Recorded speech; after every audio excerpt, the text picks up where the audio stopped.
સાબરકાંઠા જિલ્લા પંચાયતની સામાન્ય બેઠકમાં આજે વર્ષ 2026 અને 27 માટેનો 1997 કરોડ રૂપિયાનો અંદાજપત્ર રજૂ કરવામાં આવ્યો છે।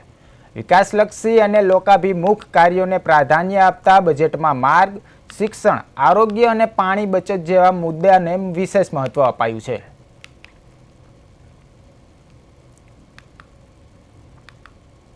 વાત છે કે જિલ્લા પંચાયતની કારોબારી સમિતિ અને સામાન્ય સભા વિશેષ કરીને નવા વર્ષના બજેટને રજૂ કરવા માટે મળેલી હતી।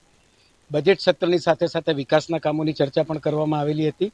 ઉપરાંત બહુ ભવ્ય અને સારો એક રેકર્ડ રૂમનું ઉદ્ઘાટન અહીંયા કરવામાં આવ્યું છે। એ ઉપરાંત સાબરકાંઠા જિલ્લામાં આરોગ્ય વિભાગ દ્વારા જે vaccination centre, district vaccination centre બન્યું છે, તે પણ 9 પ્રકારના રોગો સામે ખાસ કરીને કોલ્ડ ચેન મેન્ટેન કરવા માટે, 2 થી 8 ડિગ્રી તાપમાન મેન્ટેન કરવા માટે, ઠંડકમાં વેક્સિનેશન સચવાય અને માતા સ્વસ્થ બને, બાળક સ્વસ્થ બને અને સ્વસ્થ ગુજરાત, સ્વચ્છ ભારતનો સંકલ્પ અહીં 1,62,00,000 ખર્ચે બનેલ બિલ્ડિંગમાં ચરિતાર્થ